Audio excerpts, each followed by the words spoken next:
señores, ahí está, lo prometido es deuda. Lo prometido es deuda. Estuvimos hablando de que teníamos invitado de lujo en esta tarde-noche ya. Son las 7:26 de la noche. Nos place en esta noche tener como invitado a nada más y nada menos que Miguel Batista, el poeta, que estará conversando con todos nosotros en este Facebook Live que estamos realizando. Mi nombre es Edgar Moreta y hemos querido traer una personalidad del béisbol, del deporte, durante la semana, y hoy correspondió a Miguel Batista. Miguel, bendiciones, nos place que esté en contacto con nosotros durante esta noche. Cuéntenos cómo ha transcurrido este periodo de cuarentena, que es algo que estamos todos viviendo, y cuáles han sido sus proyectos durante este tiempo libre que Dios nos ha permitido vivir de esta forma. Primeramente, buenas noches. Te cuento que la cuarentena ha sido para mí, igual que para muchos de ustedes, un periodo de retiro mayormente obligatorio. Uno ha tenido que aprender a recogerse, aprender a entretenerse, a despertar valores familiares y cosas como eso, porque imagínate, hemos tenido que mantenernos todos encerrados. Pero ha sido un tiempo muy lindo de aprendizaje. Nos hemos dedicado mucho a dedicar tiempo a tener cosas ya empolvadas, guardadas, proyectos que nunca hemos encontrado el tiempo para realizar, y ahora gracias a Dios ya hemos podido.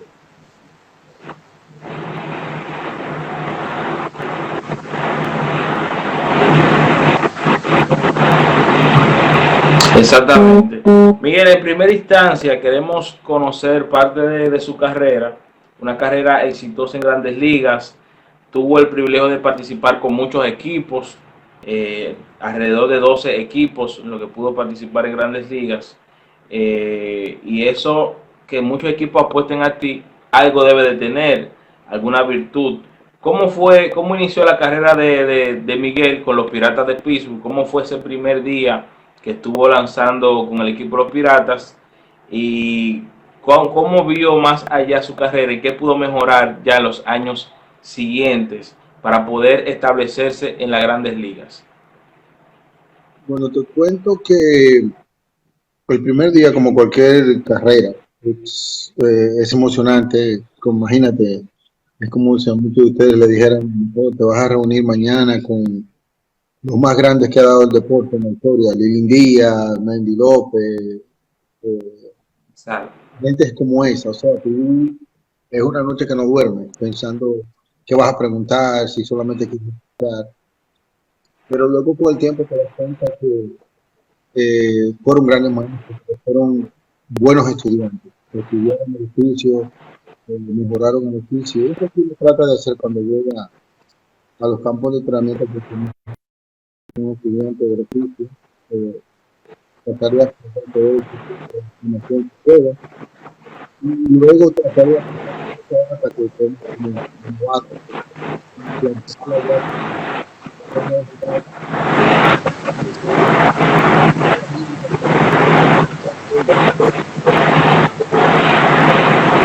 Exactamente. No, claro que sí. Ese primer momento siempre es característico.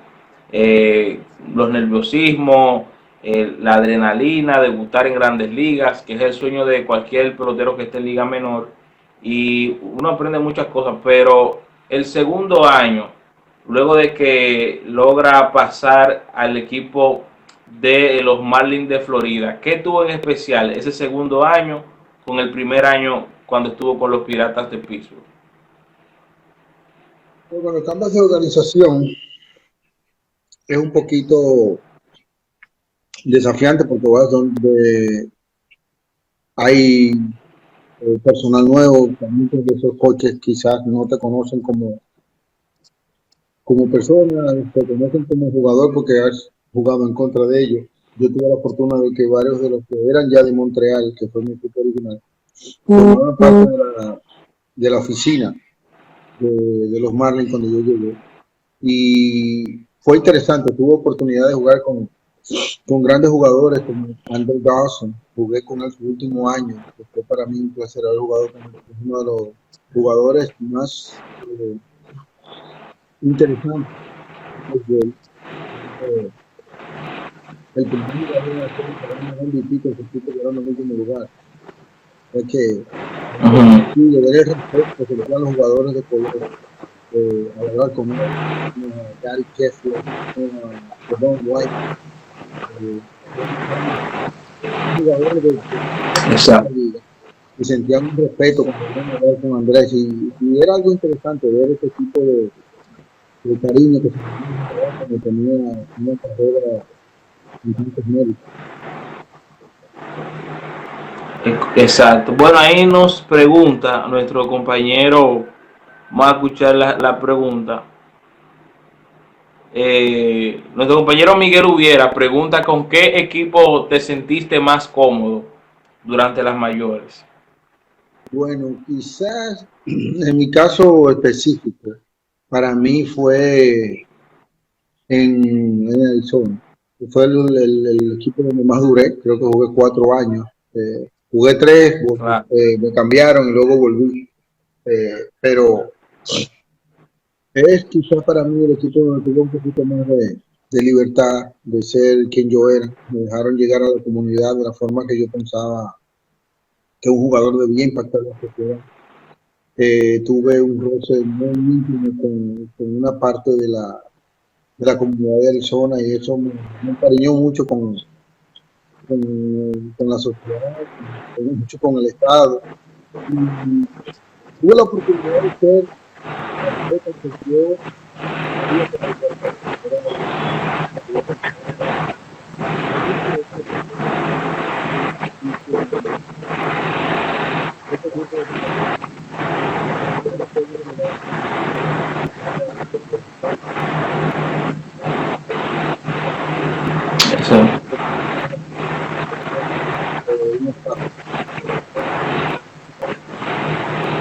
Exacto. Bueno, precisamente con Arizona pudiste ir a la Serie Mundial, que es el escenario más importante que pueda tener el béisbol de Grandes Ligas. En el año 2001, Arizona, una franquicia prácticamente nueva de expansión, que logra llegar a la Serie Mundial. ¿Cuál fue la experiencia de ese momento donde muchos peloteros no han podido llegar a ese escenario? Otros han tenido el privilegio de ir varias veces. De Miguel Batista poder en este equipo de Arizona, que estaba muy completo en ese momento, pero que no era quizás el favorito a ganar esa Serie Mundial. Al principio, quizás en abril, no llenábamos la expectativa de mucha gente. Decían que era un equipo muy viejo para ganar la Serie Mundial. Solamente teníamos jugadores jóvenes. Estaba Byung-Hun Kim, que tenía 22, y luego iba Matt Manning, que tenía 30 cuando él. Pero fue que al final de la temporada nos estaban comparando con el mejor equipo que se había visto en el deporte, que era los Green Bay Packers. Y para mí fue muy contradictorio. Éramos demasiado viejos comparado con el Green Bay Packers, el mejor equipo de la historia de la NFL. Entonces, fue una experiencia muy conmovedora. Quizás y los juegos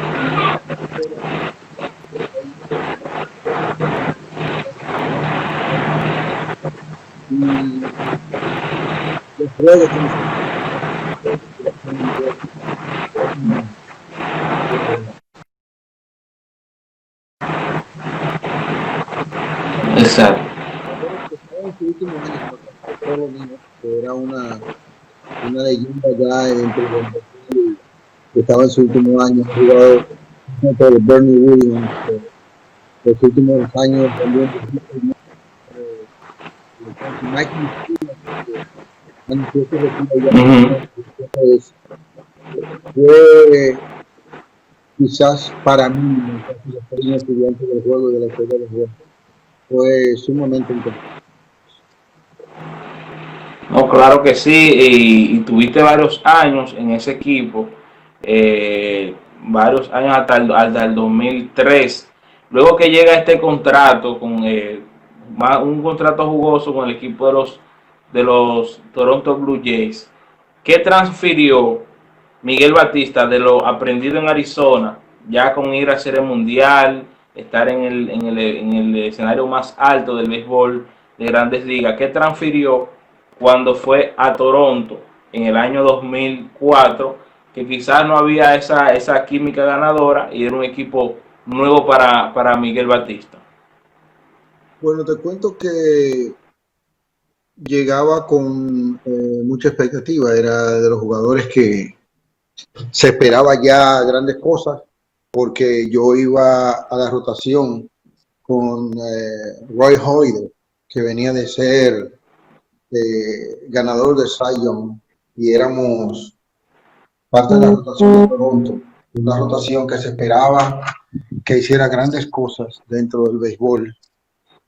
Y te cuento que fue interesante para mí porque Toronto es una ciudad donde muy pocas personas han podido sobrepasar eh,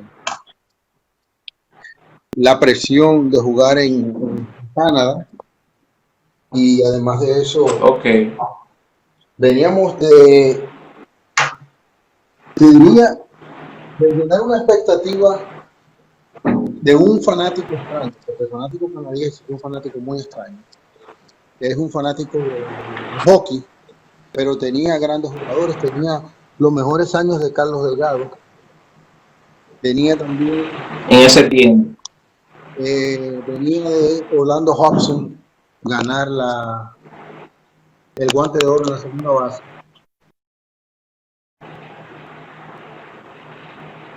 tenía que ganar el guante de oro en el center field, o sea que se esperaba mucho de un equipo que solamente tenía 4 jugadores o 5, cuando un equipo realmente tiene 25.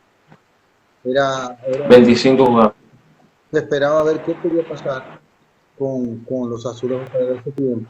Y es los azulejos que se había tenido en el 92, 93, 94, cuando la huelga, que eran ya el equipo dominante de la Liga Americana, ganando dos veces la Serie Mundial, pero lamentablemente no fue así. Tú no ganas 4 jugadores, tú necesitas 25. Exacto. Bueno, ahí estamos viendo. Vamos a ver, Miguel, si se puede acercar más el teléfono.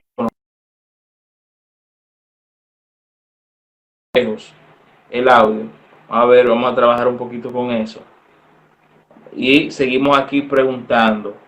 Eh, Miguel, señor, que participó en varios equipos en las Grandes Ligas. Pregunta aquí, otra pregunta de Miguel Hubiera, que es fanático del béisbol. Saliendo un poco de tu carrera, ¿qué cree el poeta de la sabermetría hoy en día? Pregunta Miguel Hubiera. ¿Está dañando realmente el juego o está beneficiando la sabermetría? Desde el punto de vista de Miguel Batista. Bueno, en algunas cosas no comparto la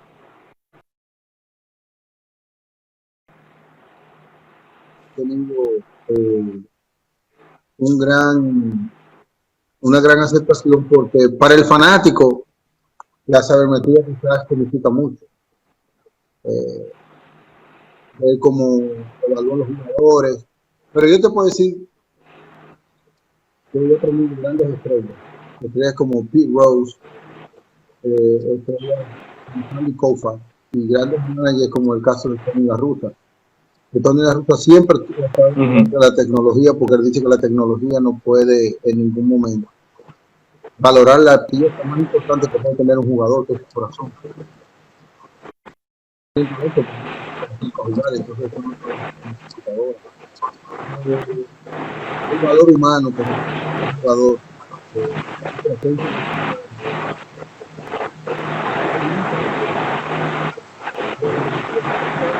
por ejemplo, muchas veces en una película de un jugador tiene tantas revoluciones y jugadores de 20, 30 no. Exacto. Es lo mismo que decía Pirro, Sí. que Mike Stanton tiene el bate a 130 millas por hora, que tú necesitabas una recta a 131 para pasarle. Pero ¿para qué le sirve a 130 millas si le hace 100 cuando la bola pasó? Él puede tener el bate a 130, pero si hace 100 cuando la bola pasó, de mitad. Y son de las cosas que muchos de nosotros no hemos compartido. Porque no hay un mejor para evaluar el ojo de otros. Es una de las cosas que Exacto. mucho al escauteo que se usa en estos tiempos, que han dejado que otras razas escauteen al dominicano. Y eso es un error. El escauteo dominicano debe ser escauteado por el escauteo dominicano, porque conoce su raza, conoce que el dominicano es lo que nosotros le decimos una fruta de invierno, no explota en primavera. Hay niños que hay que darle un poquito más de tiempo, porque venimos de un país donde juega muy poco béisbol organizado a nivel amateur, a nivel de escuela, a nivel barrial, y entonces ese jugador necesita tiempo para desarrollar. Pero algunas cosas para lo comercial del negocio, sí. Yo te puedo decir que sí, porque las ventas,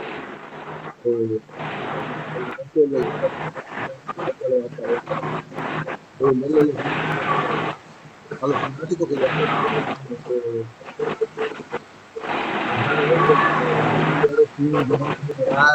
jugadores. A nivel comercial sí, pero para mí dentro del terreno no, porque es que el ser humano debe ser evaluado por el terreno. Bueno, incluso que se están tomando decisiones basadas en la sabermetría, en que si un jugador, por ejemplo, tiene una tendencia a bajar en ciertos meses, no es beneficioso para el equipo, que muchos jugadores y exjugadores se han pronunciado con respecto a esta decisión, debido a que el béisbol en sí produce muchas de cualquier tipo.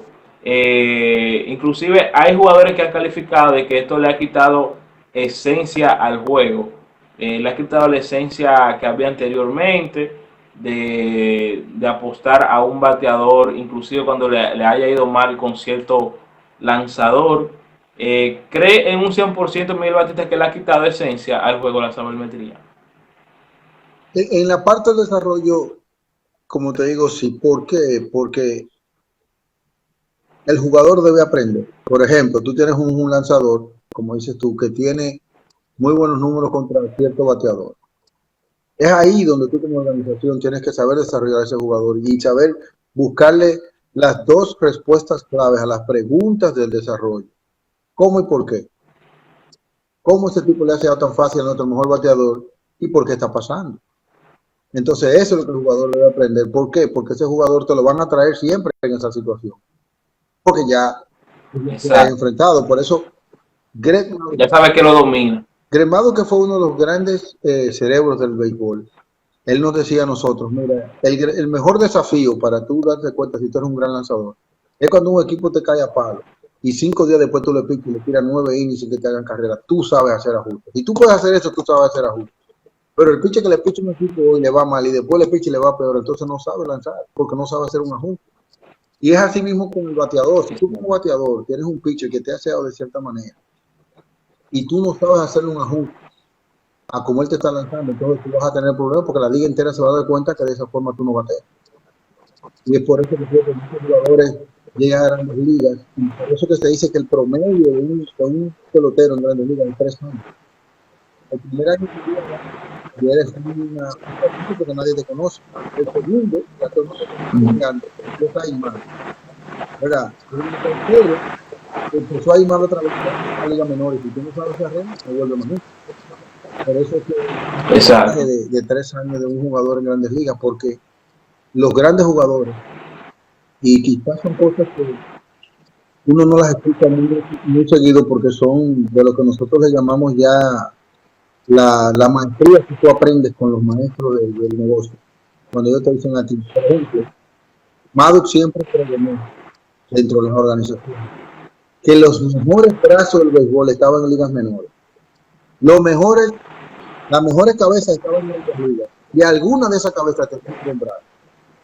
Pero lo mejor es que Exacto. pues tú en liga menor encuentras muchísimos que tirando a 100 y pico millas por hora, pero no son mejores lanzadores. Entonces, por eso que tú No, lanzadores de exacto. grandes ligas, y mucha gente se pregunta, pero un muchacho con una recta 100 y pico millas y que en liga menor, es que no es buen lanzador, él tiene buena recta, pero no es buen lanzador. No, quizás no domina algunos otros aspectos de lanzar, y no solamente la velocidad le vale para poder calificarlo como un buen lanzador. Mira, aquí tenemos jugadores que han sido impactantes en la liga de invierno, leyendas en la liga de invierno. Y tipos que cuando tú le miras los números en Grandes Ligas no fueron tan buenos. Te puedo dar varios ejemplos de tipo. Hay uno que ya está en el Salón de la Fama del Béisbol Dominicano y que en Grandes Ligas no fue tan un gran lanzador, no le dieron tanto chance y tampoco lanzó muy bien. Y otro que es una leyenda en este país, para mí uno de los mejores que yo he visto en todos los tiempos, que es Fernando el Cuchillo Hernández, que en esta liga de béisbol dominicana es uno de los mejores de todos los tiempos con 10 títulos de ponche en línea. Y ganó 40 juegos de 92 salidas con las Águilas Cibaeñas. El último jugador de las Águilas con 40 juegos. Y sus números en Grandes Ligas son oscuros. El caso de José La Manguera Núñez, que es una leyenda en el béisbol dominicano de los años, principios de los 80 hasta casi finales de los 90. Y sus números en Grandes Ligas fueron muy buenos. Y son de las cosas que estás encontrando en este negocio que a veces hace que mucha gente que no entiende la columna vertebral de lo que es el desarrollo de una carrera.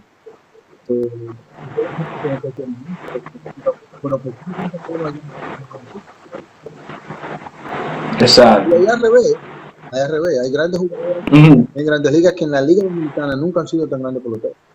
No rinden. Sí, claro, se han visto varios casos de jugadores así que vienen con los nombres o con los apellidos y luego cuando están en el país no rinden igual como lo hacen en Estados Unidos.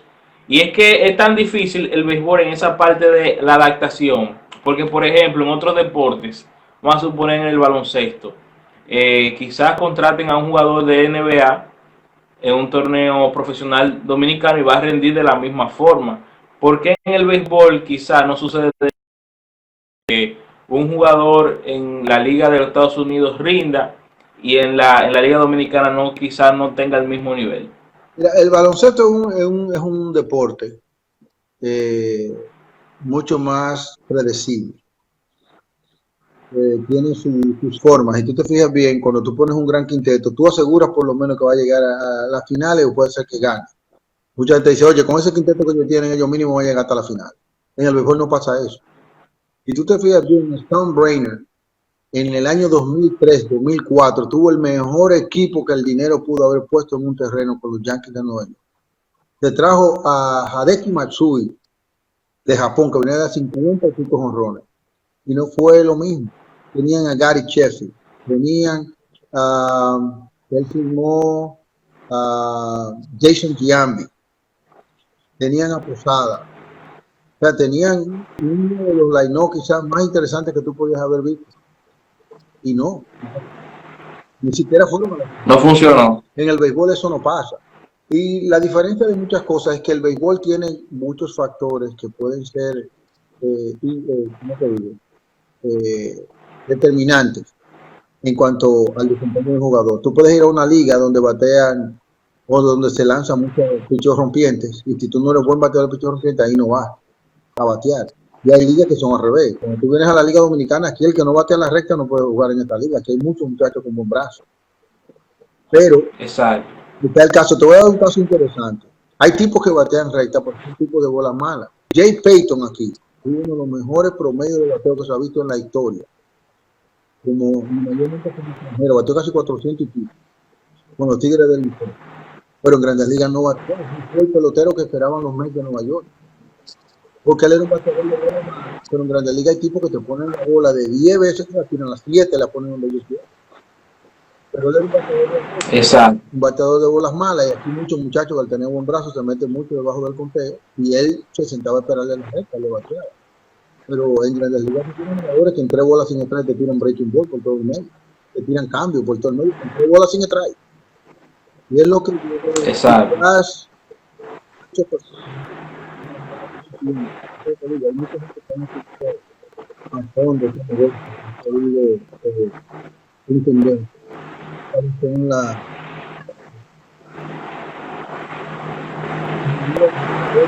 varios jugadores, saber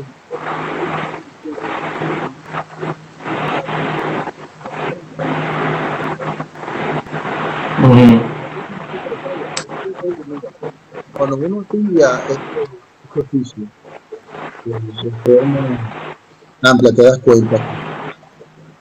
Hay jugadores que no saben la grandeza que tienen. Porque cuando tú miras las estadísticas, el 3% de todos los jugadores del mundo que se firman llegan a grandes ligas. Y de ese 3%, el 3%, se queda un 1% con un averaje de 10 años o más como carrera. Y de ese 1%, el 2% llega al Salón de la Fama. wow, terrible, bien difícil la competencia. Que eso es lo que nos hace el béisbol tan interesante, lo impredecible que es. Por eso, mira, cuando tú estudias lo que nosotros llamamos la psicología deportiva, te das cuenta que el béisbol, eso lo hablaba hoy con mi mujer en el carro.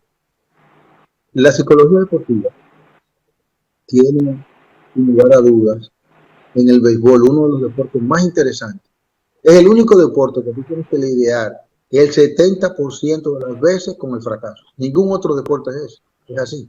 Porque tú coges un baloncestista, como era el caso de Shaquille O'Neal, que de 10 tiros libres, nada más meta 3, es malísimo. Pero la pelota de 10 tiros, tú te puedes ponchar 7 veces, pero si tú diste 3 hitos, una super estrella. Exacto. Tienen que lidiar muchas veces con el fracaso, especialmente los bateadores. Exactamente. Y el año, ¿no? Y mira, una de las cosas más desafiantes dentro de lo que se llama el desarrollo psicológico de un atleta en el béisbol es, tú le puedes decir a un muchacho, mira, tú puedes hacer el lanzamiento perfecto, en la zona correcta, al bateador correcto, en el momento correcto, y eso no quiere decir que tú vayas a tener buen resultado. Ahí viene el bate partido, fly a 3 primeras, anotó todo el mundo y se acabó el juego. Y él hizo el buen lanzamiento. El tipo le dio mal. Y hay momentos donde tú tiras el picheo equivocado, dejas la bola encima del plato, como decimos, el picheo jangueado, el tipo le den la madre y un jugador por allá se tira de cabeza y la coge. Y tú ganaste el juego. Es increíble lo que nos da el béisbol, increíble. Es así, hay muchas cosas que suelen darse también a la casualidad, que es lo que hace este deporte tan complicado, tan impredecible como el béisbol. El equipo malo, muchas veces, el que se llama malo, puede derrotar al fuerte. Y el fuerte puede perder hasta una serie del más insignificante. Por eso también no se puede subestimar ningún rival en el béisbol, porque hemos visto muchas historias a través de los años que han acontecido así. Equipos que quizás no estaban considerados buenos derrotan a los más grandes, quizás por alguna cosita que hicieron, regla del juego, que sí le dio resultado. Es que el béisbol es ejecución, no es nombre. Yo siempre he dicho, y porque aprendí de los jugadores que tuve la oportunidad de jugar a su lado, compartir el terreno, el uniforme. Muy pocos jugadores en el mundo te pueden decir a ti, mira, yo jugué con 5 salones de la fama o con 5 futuros salones de la fama. Tuve la oportunidad de jugar con jugadores que fueron estudiantes del juego, fueron maestros del juego y evolucionaron el oficio para muchos de nosotros. Cuando tú tienes la oportunidad de jugar con jugadores como Barry Bonds, jugar con Albert Pujols, compartir el terreno con Alex Rodríguez, jugar con Curt Schilling, Randy Johnson, puedo decir, Andy Van Slyke, son jugadores que Carlos Beltrán, son jugadores que la mundo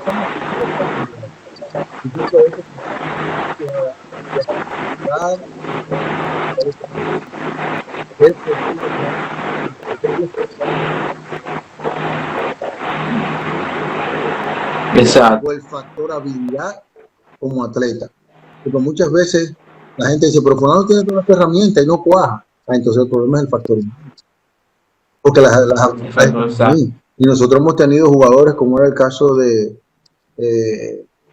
tuvimos jugadores en mi tiempo, cuando yo empecé con los Leones del Escogido, tenían todas las herramientas. Era un jugador que siempre que estuve jugando, nunca lo vi jugar por los 5 años que tuve cuando yo estaba con los Leones del Escogido. Entonces, si 5 herramientas, supuestamente,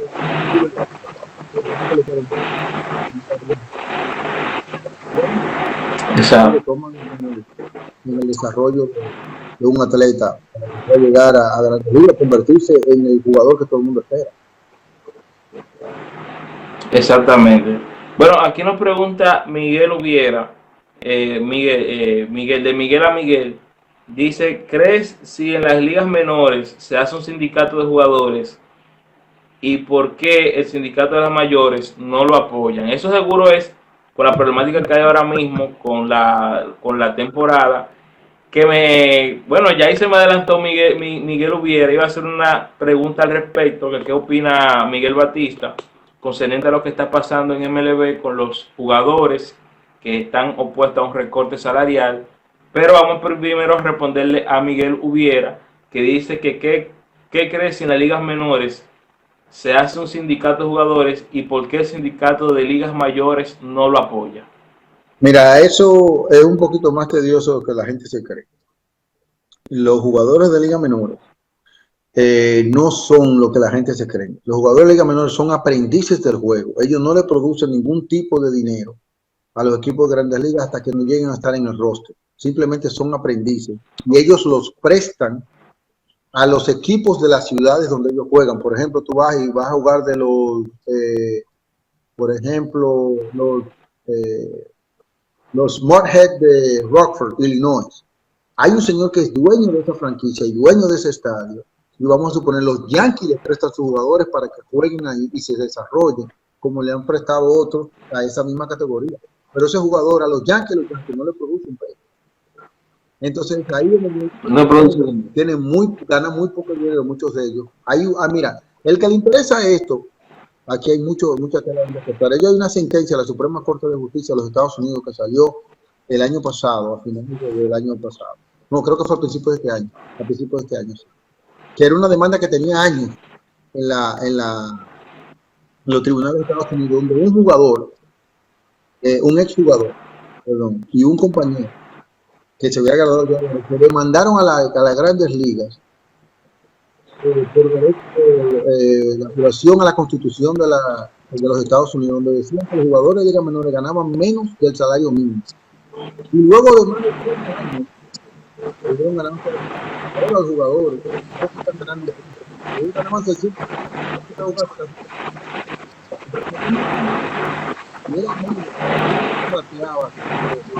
El horario laboral ganaba de $5 Entonces, lo que pasa es que al no ganar dinero, para tú tener un sindicato, necesitas Exacto, generar ingresos. Y entonces, el problema que pasa con la Federación de Grandes Ligas es que esos jugadores no le pertenecen. Son, hasta que el sindicato de Grandes Ligas no tiene jurisdicción sobre ese jugador. No le pueden ni poner la mano porque no le pertenece, no es uno de sus miembros. Ellos lo pueden apoyar quizás de una forma moral, de una forma, ¿cómo te diría? Educacional, le pueden decir, mira, traten de hacer esto, pero no pueden meterse en eso porque no les pertenece.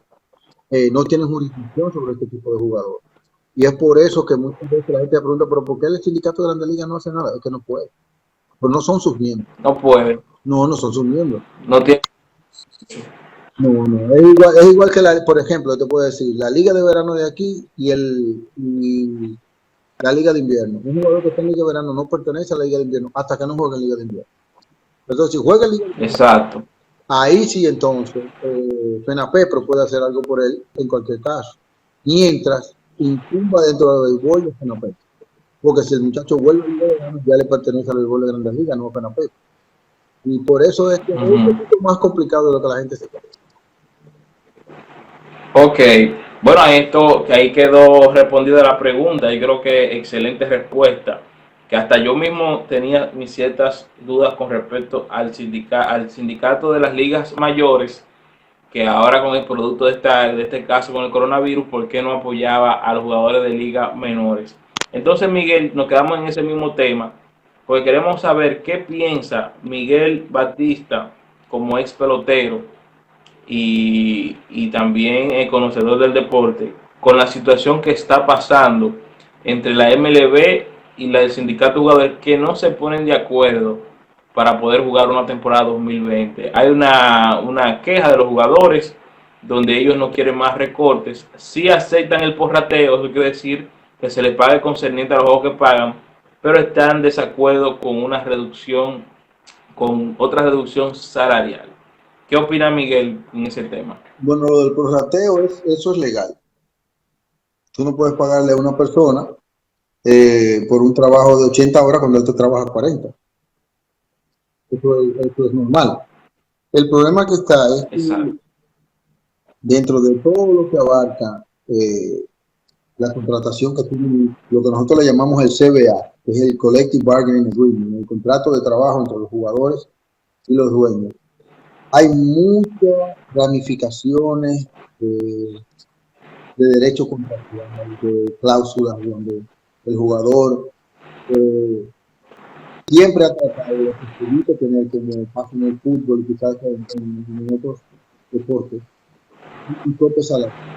¿Por qué? Porque en lo que yo estuve, siempre tú no le puedes poner porque un jugador es un valor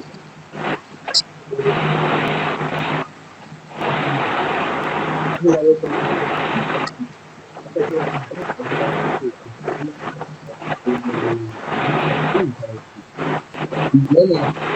Okay. este fue uno que mucha gente utiliza valor simbólico a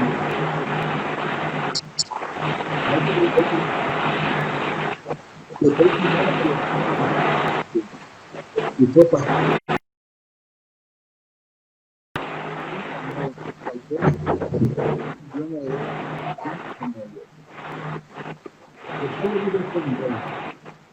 mira cuando yo me se pone el play de Nueva York, mira cuando picha otro, yo soy un estrella, yo soy el showman, y cuando yo picho, todo latino ven el y eso hay que pagar.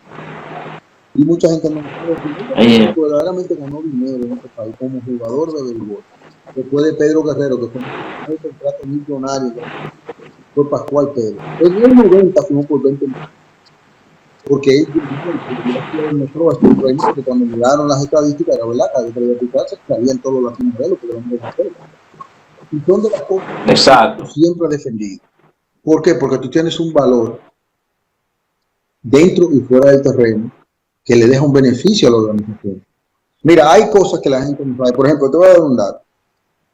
Cuando Alex Rodríguez firmó con los Yankees de Nueva York, que lo sacaron de Texas, en el invierno de ese año, sin Alex haberse puesto todavía el uniforme de los Yankees, se habían vendido 45,000 camisetas con el nombre de Alex Rodríguez. Wow. Y la gente se preguntaba por qué los Yankees le dan 250 millones a este muchacho para ir a jugar por Nueva York. Porque el único que te podía dar 40 honrones en vuelta carrera y venderte 45,000 camisetas antes de que empezara la temporada era Alex Rodríguez. Exacto. Te garantizaba ese retorno de la inversión. Ese retorno de la inversión concerniente a las camisetas. No, Entonces, sí. Sí, continúa, Miguel. Mira, eso es de las cosas. Nosotros hemos tenido dentro del oficio del béisbol y las negociaciones laborales, cosas que nunca han salido a la luz porque son cosas que tuvimos que enfrentarnos y conocerlas dentro del derecho deportivo. Y hay algo que pasó en los años 98 y 99, cuando McGwire y Sammy estuvieron detrás de los hombres, que tuvo una de las consecuencias más interesantes dentro de las negociaciones de los jugadores, con lo que nosotros le llamamos el revenue, que es eso en español, la repartición de los beneficios. porque toda la memorabilia, como se le llama, todos los estilos que se venden, gorra, camiseta, todo lo que se vende al béisbol, en el mundo entero, porque se van a grandes ligas que van a comprar los jugadores. Pero con Sammy como jugador, es interesante que llegó a la mesa donde se tuvo que sacar el contrato laboral y el derecho de animal común para ver si era verdad que había dinero ellos solos. Exacto. Entonces, era algo que ellos solamente podían hacer ellos sin la colaboración de un equipo. Porque el juego no. De un equipo. Eso es una de las grandes incógnitas que te voy a decir como quizás como la palabra exacta sería una primicia. Tú no te has dado cuenta, pues fíjate, cuántas veces salió Barry Bonds en la portada de uno de los juegos de MLB, de los juegos de Nintendo, de PlayStation. ¿Cuándo ustedes lo vieron enfrente? Salió varias veces, ha salido varias veces. No, búscalo para que tú veas. Eso fue un problema. Bueno, sí, quizás en su momento, cuando fue el jugador explosivo, no se vio mucho en una portada de algún videojuego. A él solo. Okay. Porque él era barrigón. Y nosotros le dijimos en la mesa de negociaciones, pues juega tú solo, píchate tú solo y defiéndete tú solo. Y fue un problema laboral. Y por eso fue que él tuvo problemas con el mismo sindicato, tuvo problemas con la compañía, porque ellos querían, las compañías tenían un contrato con la MLB donde ellos le daban un % de la ganancia de venta. Y ellos tenían el derecho de trastear su mercadología como ellos querían. Pero entonces venía el problema de Barry Bonds, que él decía que él no lo iba a hacer si a él no le pagaban a él porque él era barrigón. Se quiso ir por su parte. Y que le decía que él tenía que pagarle eso porque él era entre los años 2001 al 2005, él era la atracción más grande. El matatán. Sí. Entonces, la atracción más grande. Hay cosas que son interesantes dentro de lo que se llama el derecho deportivo y mayormente dentro de lo que abarca el béisbol, que es quizás, esto también lo discutí con mi mujer esta tarde, es el único, quizás el único deporte donde tú no puedes practicar solo. Es un deporte tan en equipo que tú no puedes practicar solo, tú no puedes parar solo, no puedes picharte solo. No. Tú puedes batear, tú no puedes practicar solo. Tú no te puedes dar rolling solo, tienes que tener a alguien. O sea, es un deporte de equipo. Y eso es una cosa que se lleva a la negociación cuando hay que... Exactamente. ¿Ve Miguel Batista una luz al final del túnel en este problema? No, ellos le van a buscar la solución. Esto es un negocio de ganancia de 13 billones de dólares y no la van a dejar caer. Ellos de alguna manera u otra van a llegar a algún tipo de acuerdo porque tanto los jugadores como los jugadores tienen su dinero. Es un pastel demasiado grande para no llevarlo a que se dé. Y van a buscar la manera. Quiero decir que los egos no se pongan de por medio. Y quizás los intermediarios que han puesto, porque vi hoy que se armó una discusión entre varios jugadores.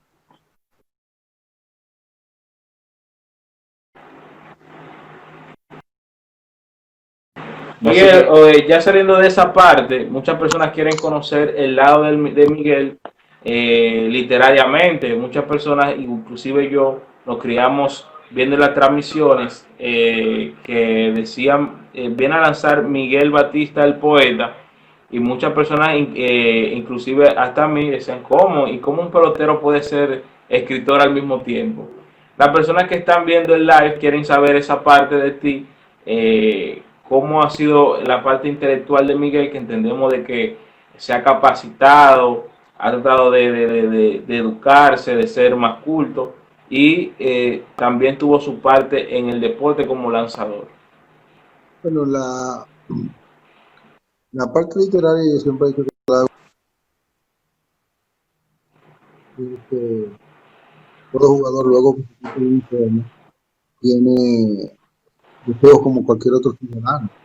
Y de la misma manera que muchos ciudadanos, tú lo ves un domingo, un fin de semana, en un play se creen que son el Pedro Martínez o el Vladimir de la época y agarran un bate y van a jugar softball o se ponen a jugar pelota de campo. Como así mismo muchos jugadores hemos incursionado en otros tipos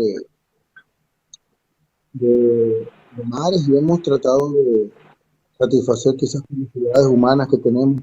Para mí la lectura fue un amor tardío. Soy muy analítico en lo que leo, en lo que escribo. Yo escribo para mí, algo que se escribe mucha gente. Quizás por eso nunca llego a ser el tipo de paladar literario. ¿No? Yo escribo para mí, pero me gusta, yo la dejo como.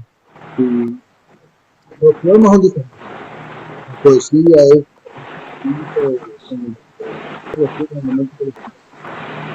no lo vuelve a empezar.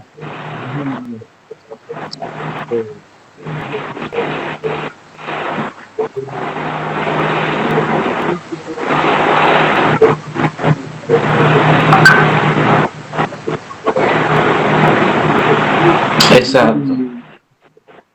Fue un poco contradictorio para mucha gente. Como tú dices, no seguían la idea de que un jugador y mayormente latinoamericano le gustar ese tipo de cosas, pero la poesía no es nada más que la verdad muchas veces dicha de la forma correcta en el momento correcto. Uno de los grandes dichos de Edgar Allan Poe. Y si tú te fijas bien, discursos de todos los tiempos, la gente lo ve como discurso, pero cuando tú lo miras es una poesía. Tú miras el sermón de Adviento de Jesucristo, las bienaventuranzas, mira el discurso de Martin Luther King, Yo tengo un sueño. Y cuando tú lo escribes en papel, nadie sabe quién fue Martin Luther King, ha escuchado de él, dice, esto es un poema. Pero la poesía es interesante, pero yo siempre he dicho que la poesía para mí es muy cabrón. Todo el mundo dice que le gusta, pero muy poco lo han digerido. Ahí exacto. Exactamente. No, está profundo, está profundo. Eso es caviar, a mí me gusta, pero imagínate, no es lo mismo. Pero yo hay poesía para toda clase de gente, para toda clase de género, para toda clase de temas. Mi país hemos tenido muy grandes poetas que quizás no lo conocemos como poetas porque le han puesto música detrás a las letras de lo que han escrito, como es el caso de Luis Guerra, como es el caso de Romeo Santos, como es el caso de nuestro gran Rafael Solano, gente así, que han escrito grandes canciones que hemos escuchado en la radio, y por eso no lo llamamos poemas, porque ya tienen música. Exactamente. Miguel, según estuvimos viendo en tu biografía, en algún momento llegaste a ser considerado entre los 10 deportistas más inteligentes del deporte. ¿Qué te hace sentir ese halago que vimos en tu biografía, que una revista publicó ese escrito y te consideró dentro de los 10 deportistas más inteligentes del deporte? Eso fue un poquito contradictorio para mucha gente. Yo estaba con Seattle, creo, en el 2008. No, creo que fue el 2008 o 2009 que eso pasó.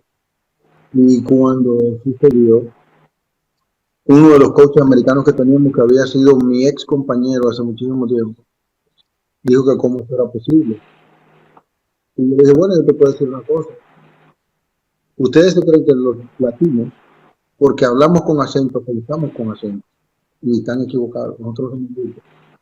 Y si ellos se creen que un dominicano puede estar entre los primeros 10, pues creo que fue como el 7 que yo salí. Digo, si tú no estás, tienes todo el derecho de escribir para atrás y decirle que tú no compartes su opinión. Yo no tengo problema con eso.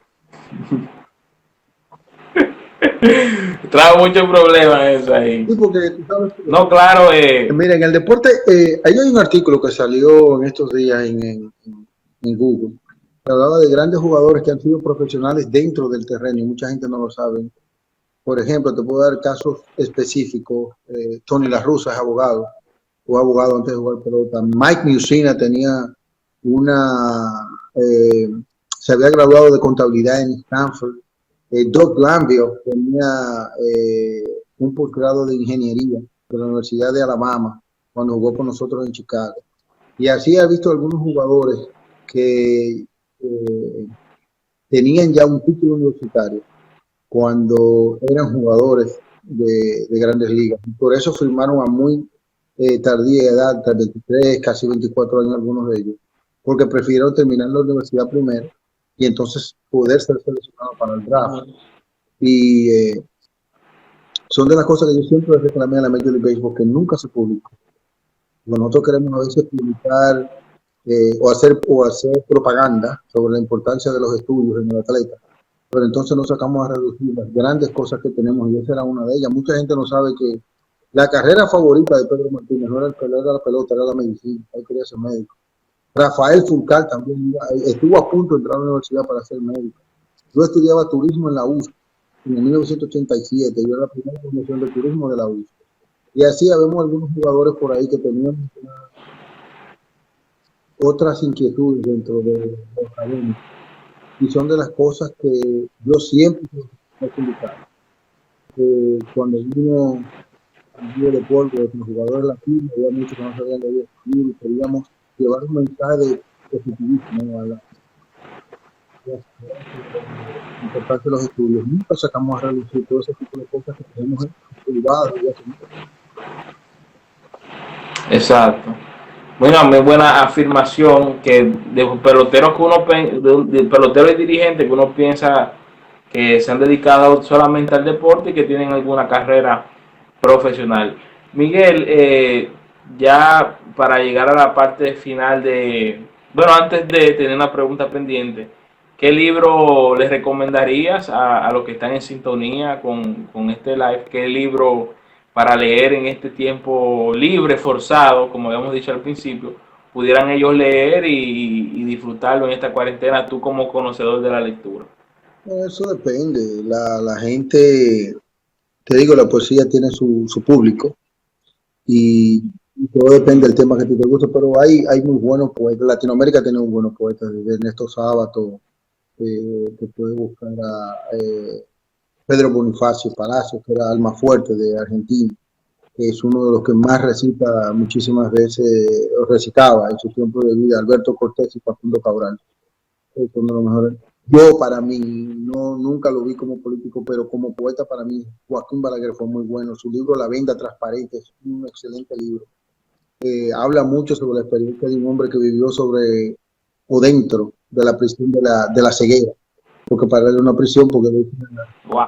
Él tiene un poema donde él dice que la ceguera es el peor de todas las cárceles, porque cada mano que saludo, no sé si fue una que alimenté o una que le quité la comida y lo que me va a morder. Y son de las cosas que tengo que reaccionar y pensar como que tiene un poema que se llama Las Mujeres Feas, que es uno de los poemas más interesantes. Pero, como te digo, toda la poesía tiene su fanático. Uno puede buscar un poema con un poeta que vaya contigo. Por ejemplo, mira, él es cantante, pero en realidad para mí las canciones de él son de las poesías más interesantes de encontrar. Es Joaquín Sabina. Sabina tiene canciones sin música nada más. Es una meditación porque la evolución del alma es dentro de tiene que tener su definido qué tipo de poesía le gusta. Su línea literaria, prácticamente, sus intereses literarios. Miguel, muchas personas ven la gorra que tienes. Yo la reconozco porque trabajo en los medios. Es de la ULIC, que es una institución que trata de introducir los estudios universitarios con el béisbol.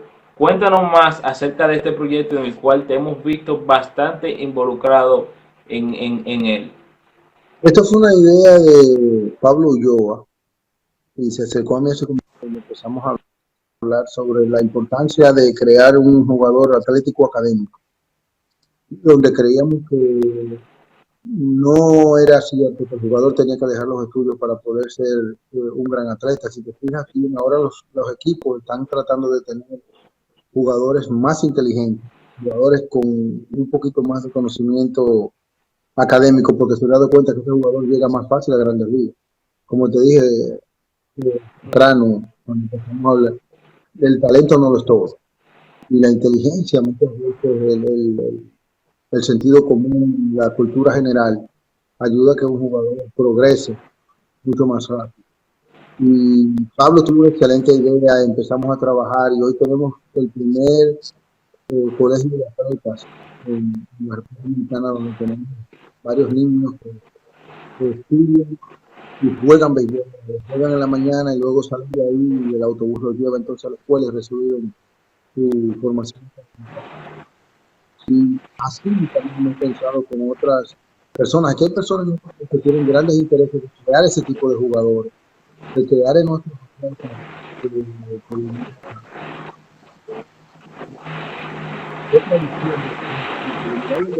un vehículo para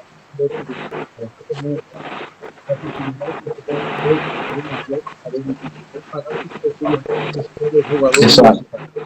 Y ahora mismo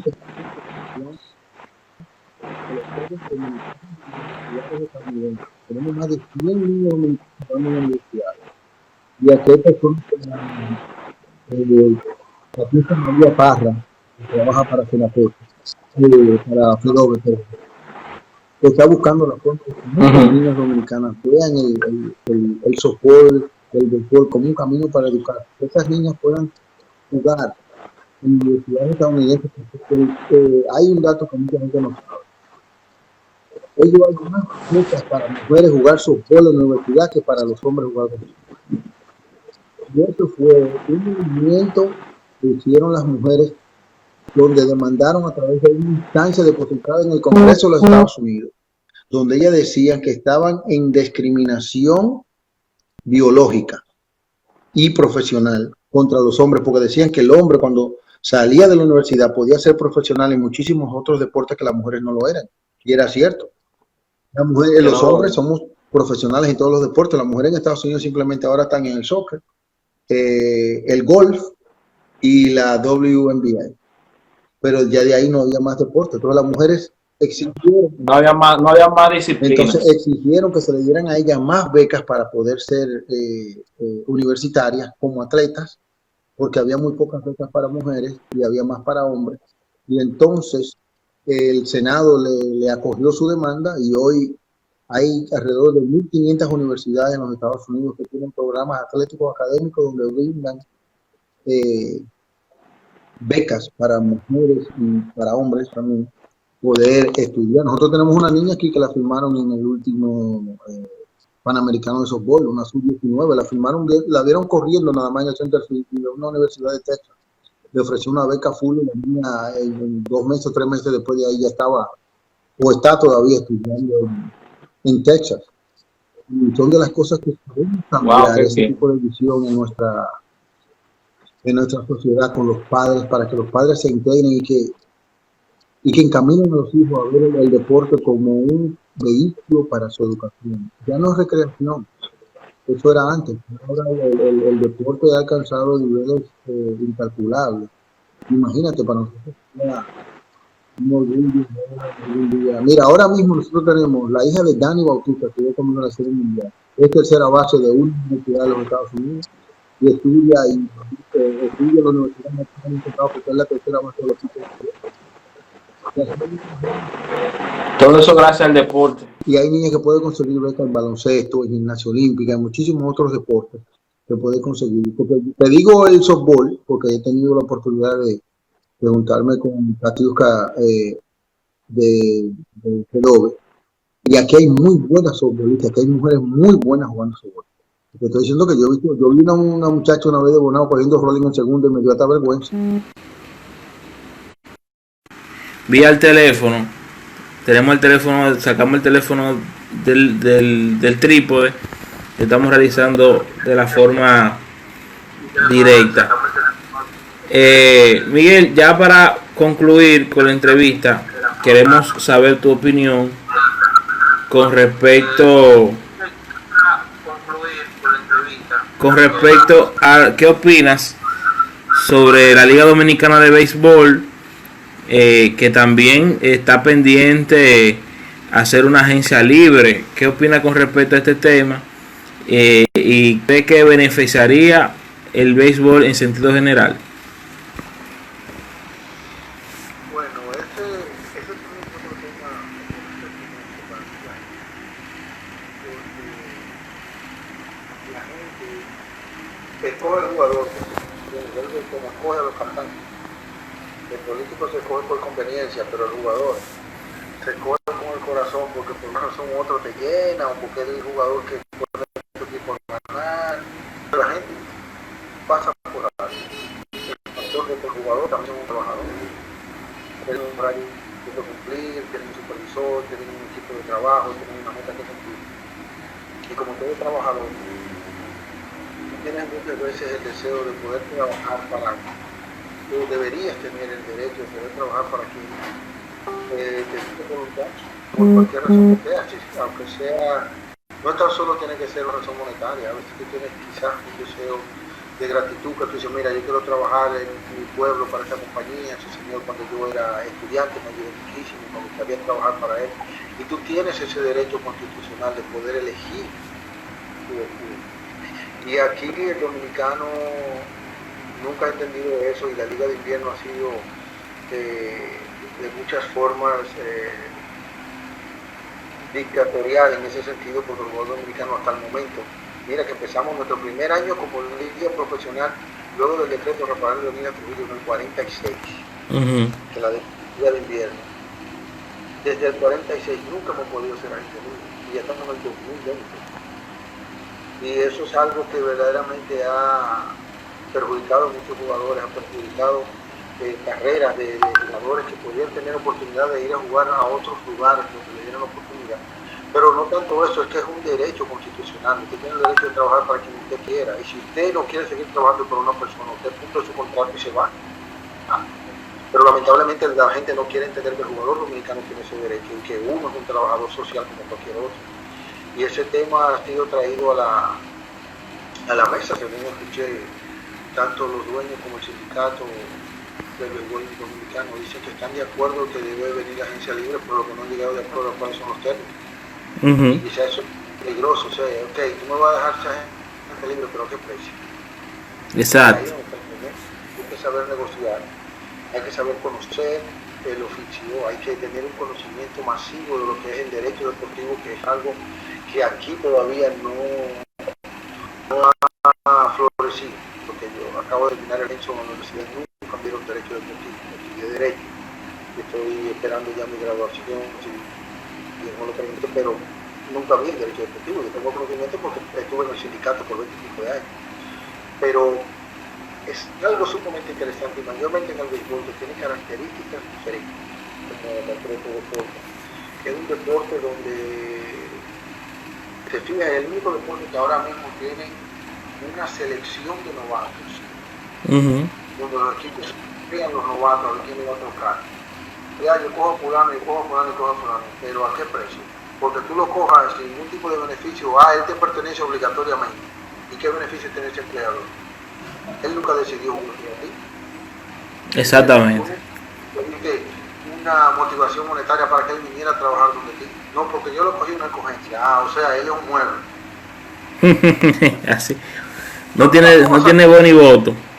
Son de las cosas que van a tomar peso al momento de la decisión. Son cosas que se han traído a la mesa. Son cosas que hay que negociar, porque también hay que ver el punto de vista de los inversionistas, que son los dueños. ¿Qué soporta la Liga Dominicana? ¿Qué no viola el derecho común laboral? ¿Hasta dónde llegan mis derechos de obligación como trabajador? Y ver cuál es el punto medio que beneficia a ambos.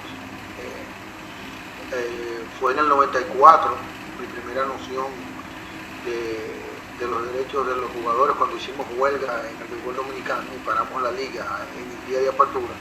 Y de ahí en adelante entonces vinieron ciertos de los cambios que han venido a favorecer un poco a la gran camada de jugadores dominicanos, donde entonces ya el sindicato empezó a recibir algún tipo de beneficio, donde se fueron dándole a uno que otros jugadores retirados ya de la vieja gloria un seguro médico, donde había fondos para tener una casa club, que ahora tienen, para quien no lo conoce, deberían ir a visitarlo. Quizás nuestra casa museo del jugador dominicano que está al lado del estadio Quisqueya es uno de los mejores museos de béisbol que yo haya visto. Mira, he ido a Cooperstown, he ido al centro de la Liga Negra, he ido a varios museos de béisbol, y te puedo decir que hay muchas cosas interesantes, faltan más. El béisbol dominicano tiene historia increíble, que todavía no pueden caber dentro de esas 4 paredes y 5 pisos, pero te puedo decir que fue una de las cosas que llevó a que el jugador por primera vez, me acuerdo, nuestro presidente era Mario Melvin Soto y Damaso García, ese paso para el paro laboral que hicimos los jugadores nos llevó a que los dueños empezaron a tomarnos un poquito más en serio. Luego hubo otros encontronazos donde tuvimos diferencias de opinión por suspensiones a jugadores de forma indebida que nosotros pensábamos, donde teníamos el caudillo de Matos Berrí. Exacto. Y muchas veces tuvimos que pararnos y decirle a la liga, si no le quitan la suspensión no va a haber juego mañana. Y ya ellos teníamos no tanto la voluntad, sino el valor de poder hacerlo, porque pensábamos que había suspensiones injustas.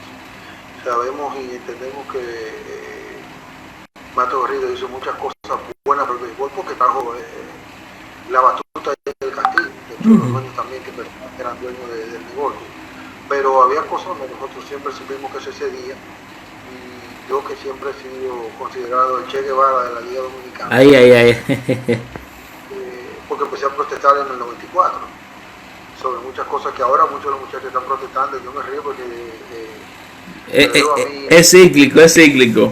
25 años atrás, pero es importante porque los jugadores ya se están empoderando. Nosotros ya no somos un país subdesarrollado, creo que somos un país en desarrollo en todos los sentidos, porque ya la educación está teniendo una sombrilla de privilegios que está alcanzando a mucha más de nuestra masa joven en todos los géneros, y creo que gracias a Dios ya llegó al deporte y los jugadores se están empoderando, están reclamando sus derechos, y poquito a poco se van a dar cuenta que muchas de esas libertades de opiniones y de negociaciones pueden ser muy convenientes para el béisbol dominicano. Exacto. Finalmente, Miguel, un mensaje a esos jóvenes precisamente prospectos del béisbol que quizás ahora mismo está en un momento de incertidumbre, piensan quizás que sus sueños ya se rompieron con esta situación del coronavirus. ¿Qué mensaje le puede enviar Miguel Batista como ex pelotero y también como consejero en este momento? Mira, yo creo que la mejor palabra que yo le puedo decir, voy a decir algo que me dijo a mí el difunto Tony Fernández. En sus últimos años de carrera, él era una persona muy consecuente, una persona con una conciencia humana muy interesante, y quien lo llegó a conocer como persona sabe lo que le estoy diciendo. Él me dijo, mire varón, disfrute su carrera, no sea como yo, que yo veo que usted es como yo, usted es demasiado serio en su trabajo, y usted es de la gente que se le quiere pulverizar la sangre de un pique cuando no hace su trabajo, tiene demasiado juego. Dice, no, disfrute su carrera. Y es lo mismo que yo le digo a los muchachos, lo oí también de José Lima, salga todos los días al estadio, disfrute que la grama está verde, que la gente viene a verlo, sea más consecuente con el fanático, entréguese, que son gente que pagan el dinero en su bolsillo para irlo a ver a usted jugar, salude a un niño, que usted no sabe el impacto psicológico y emocional que usted puede tener en darle la mano a un niño, o una pelota que ya usted no vaya a usar, toma mijo y regálasela, porque esa gente es aquella que quizás algún día sea usted que se sienta en la grada a verla jugar, o sea una gente que algún día le toque un hijo suyo, un nieto suyo, o sea el futuro esposo de hija tuya, y son de las cosas que pasan al béisbol, y muchos jugadores quizás dentro de la burbuja que viven de la familia Fortuna se olvidan del factor humano. Muchas veces uno sale, y me pasó con Manny Ramírez cuando volvió, que nos sentamos un día en la grama esperando a que empezara el juego, estamos calentando, y miraba y dije, qué bonito día hoy, está soleado, la grama, y el pueblo aquí para vernos jugar. Licey y Águila un domingo en la tarde en el Estadio Cibao. Ay. Y la cosa que muchas veces uno no disfruta como jugador. Y la carrera del jugador es una carrera corta. Claro. A ver, puede ser un swing, un lanzamiento, un corrido de base, y ahí se termina tu carrera. No puedes volver a jugar más. Y lamentablemente el profesional del deporte tiene una de las ventajas más grandes que existe dentro de cualquier oficio, que mientras más viejo te pones, menos valor tienes en tu oficio. En todos los otros es diferente. El abogado, mientras más viejo, más valor tiene. El médico también, el ingeniero también, pero el deportista no. No, es al revés, es al contrario. El mejor consejo que yo le puedo dar: disfruten su carrera, disfruten su fanaticada, tanto la contraria como la suya. Y riegue todo el cariño y respeto que ustedes puedan ganar, porque esos fanáticos son los que algún día le van a poner el dedo en la calle para decirle a un hijo: mira, yo ese lo vi jugar y es este tipo de persona y este tipo de jugador. Exactamente. Bueno, Miguel, muchas gracias por estos momentos que ha destinado de su tiempo para poder conversar con nosotros, con algunos problemitas técnicos, pero como decíamos al principio, debido a que las redes están muy saturadas, muchas personas también utilizando, ciertamente en ocasiones el internet se torna un poquito lento al momento de realizar ciertos live, pero gracias por este momento y te deseamos muchos éxitos profesionales y también personales en tu carrera. Chao, gracias. Gracias a ti.